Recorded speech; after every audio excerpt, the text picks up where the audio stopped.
बिस्मिल्लाहिर्रहमानिर्रहीम। अस्सलाम वालेकुम स्टूडेंट्स, मैं आपका मैथ टीचर नियाज़ खान।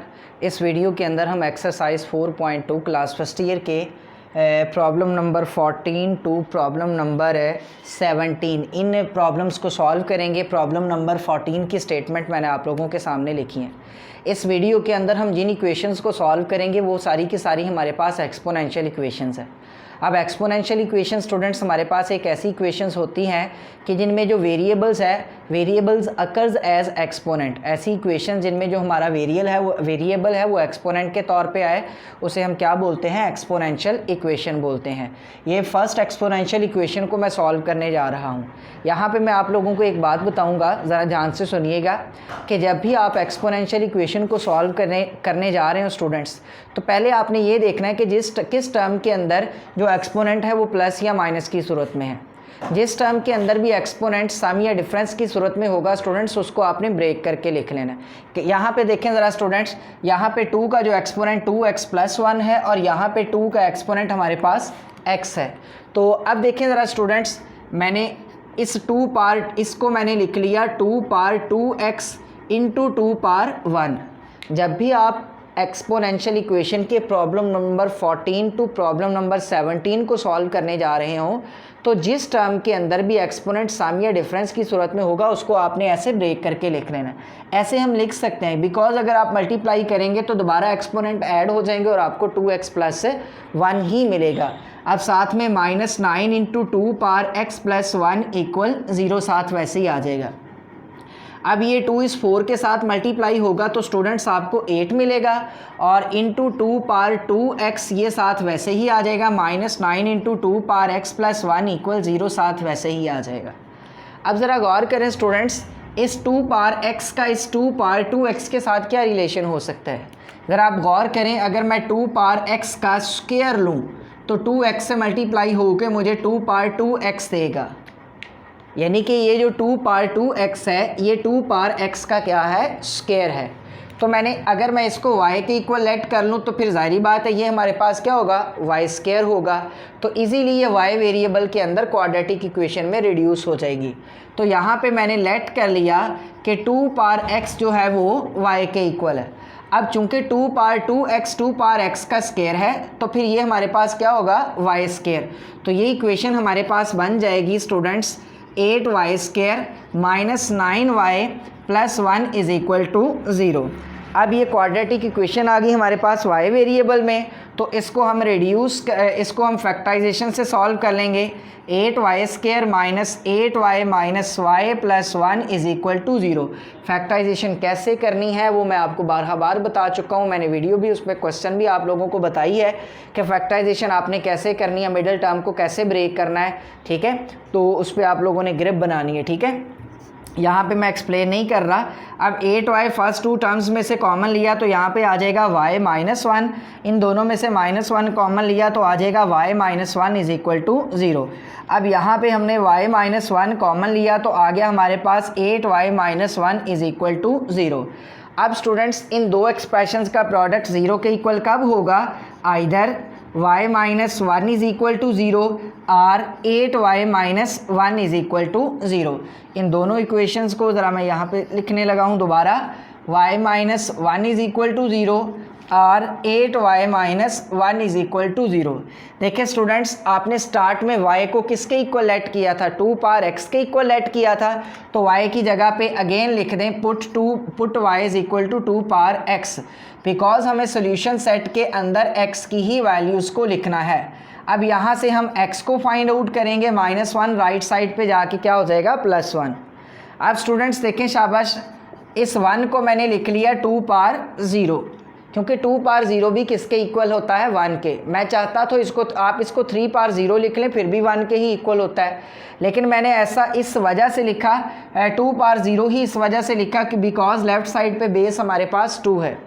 अब स्टूडेंट्स देखें, इन दो एक्सप्रेशंस के दरमियान = का साइन है। अगर ये दोनों एक्सप्रेशंस आपस में इक्वल है तो मस्ट है फिर कि x जो है वो 0 के इक्वल होगा, बिकॉज अगर x 0 के इक्वल नहीं होगा, इधर x 5 के इक्वल है, ठीक है, और इधर x 2 के इक्वल है, फिर तो बोथ साइड्स का आंसर सेम आएगा ही नहीं, ठीक है। तो ये MCQs भी आ जाता होता है इस तरह का, तो ज़रा ध्यान से समझ लेना है कि 2 पावर x 1 के इक्वल आ गया है, तो इस 1 को मैंने लिख लिया 2 पावर 0 बिकॉज 2 पावर 0 भी 1 के ही इक्वल होता है, ठीक हो गया।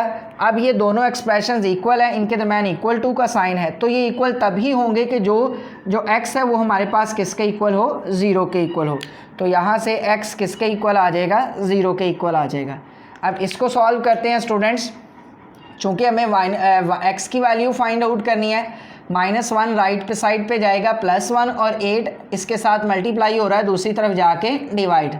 अब चूँकि जो 8 है स्टूडेंट्स ये हमारे पास 2 का क्यूब होता है, ऊपर जाके इसकी पावर -3 हो जाएगी। अगेन स्टूडेंट्स इन दो के दरमियान इक्वल टू का साइन है, तो ये इक्वल तभी होंगे हमारे पास जो x जो है वो किसके इक्वल होगा, -3 के इक्वल होगा। एक्सपोनेंशियल इक्वेशन का सॉल्यूशन इजी है बनिस्बत के जो हमने पीछे क्वेश्चन सॉल्व किए हैं, बिल्कुल सिंपल सा इसका सॉल्यूशन है। मैंने आप लोगों को बताया कि जिस टर्म के अंदर भी एक्सपोनेंट साम या डिफरेंस में हो आपने उसको ब्रेक करके लिख लेना है, ठीक है। इससे आगे वाला next problem students, problem number 15।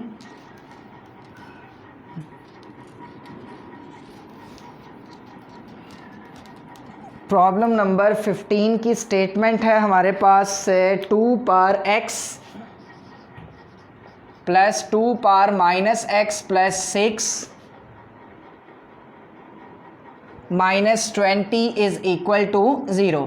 देखिए स्टूडेंट्स, मैंने आपको बताया था कि आपने क्या करना है, आपने जिस टर्म के अंदर भी एक्सपोनेंट सम या डिफरेंस में होगा आपने पहला काम उसको ब्रेक करके लिखना है। इसको मैंने लिख लिया 2 power -x into 2 power 6 -20 is equal to 0। ये 2 पावर x वैसे ही आ गया।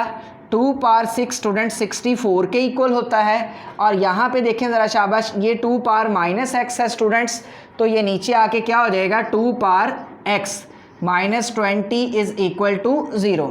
अब ये इजीली स्टूडेंट्स इसको क्वाड्रेटिक इक्वेशन में हम रिड्यूस कर सकते हैं। अगर मैं लेट कर लूँ कि 2 पावर x जो है वो y के इक्वल है, तो यहाँ पे मैंने लेट कर लिया कि जो 2 पावर x है वो y के इक्वल है, तो ये इक्वेशन हमारे पास बन जाएगी, इसकी जगह पे y आ जाएगा plus 64 over y -20 is equal to 0। तो अब स्टूडेंट्स इसका जो एलसीएम है वो हमारे पास y आ रहा है, तो हर टर्म को y के साथ मल्टीप्लाई करेंगे, हमें मिलेगा y² plus 64 -20y is equal to 0। ज़रा अरेंज करके लिख लेते हैं, पहले y² वाली टर्म, फिर y वाली टर्म, और फिर लास्ट पे constant term is equal to 0। अब इसकी फैक्टराइजेशन यहाँ पे हो रही है हमारे पास स्टूडेंट्स, या मिडल टर्म को ब्रेक करके लिखेंगे -4y -16y plus 64 is equal to 0। First two terms में से y कॉमन आ रहा है, तो यहाँ पे आ जाएगा y -4, लास्ट टू टर्म्स में से -16 कॉमन लेंगे तो y -4 इज़ इक्वल टू 0। अब y -4 ब्रैकेट को हम कॉमन लेंगे तो बाकी आ जाएगा जी हमारे पास y -16 इज़ इक्वल टू 0। अब क्या होगा जी, either y -4 is equal to 0 और y -16 इज़ इक्वल टू 0। तो y को स्टार्ट में हमने किसके इक्वल लेट किया था स्टूडेंट्स, 2 पावर x के, वो लास्ट पे आपने पुट ज़रूर कर देना है क्योंकि आपको x की वैल्यू चाहिए, सोल्यूशन सेट में आपको x की वैल्यू लिखनी है। -4 चूँकि हमें x की वैल्यू फाइंड आउट करनी है, सो -4 को राइट साइड पे ले जाएंगे, हो जाएगा +4। अब इस 4 को मैं लिख सकता हूँ 2²। अब स्टूडेंट्स इन दो एक्सप्रेशंस के दरमियान इक्वल टू का साइन है, तो ये दो बोथ साइड्स इक्वल तभी होंगी जो x है हमारे पास जब किसके इक्वल होगा, 2 के इक्वल होगा, क्योंकि राइट साइड का आंसर 4 है, 2 का स्क्वायर 4 है। अब यहाँ पे 2 की क्या पावर हो कि हमारे पास आंसर 4 आए, 2 की पावर 2 ही होनी चाहिए, तो यहाँ से x इक्वल आ जाएगा 2 के। यहाँ से भी हमें x फाइंड आउट करना है, -16 राइट साइड पे जाएगा तो +16। अब इस 16 को मैं लिख सकता हूँ स्टूडेंट्स 2 पावर 4। अब स्टूडेंट्स यहाँ पे जी x किसके इक्वल आ जाएगा, 4 के इक्वल आ जाएगा, क्योंकि दोनों एक्सप्रेशंस के दरमियान इक्वल टू का साइन है और ये दोनों वैल्यूज़ इक्वल तभी होंगी जब जो x है वो किसके इक्वल होगा, 4 के इक्वल होगा। तो एक्सपोनेंशियल इक्वेशन से रिलेटेड अगर कोई शॉर्ट क्वेश्चन आ सकता है तो वो ये प्रॉब्लम नंबर जो है 14 ही दे सकता है, ठीक है। सॉरी, ये प्रॉब्लम नंबर 15 का सॉल्यूशन है, प्रॉब्लम नंबर 15 आ सकता है शॉर्ट क्वेश्चन के तौर पे। अब प्रॉब्लम नंबर 16 ज़रा ध्यान से समझिएगा। आई थिंक सबसे इम्पॉर्टेंट लॉन्ग क्वेश्चन के तौर पे अगर कोई क्वेश्चन आ सकता है एक्सपोनेंशियल इक्वेशन में से तो वो प्रॉब्लम नंबर 16 है। ज़रा ध्यान से समझ लें आप लोगों ने। प्रॉब्लम नंबर 16 है जी हमारे पास 3 power 2x - 1 sorry problem number 16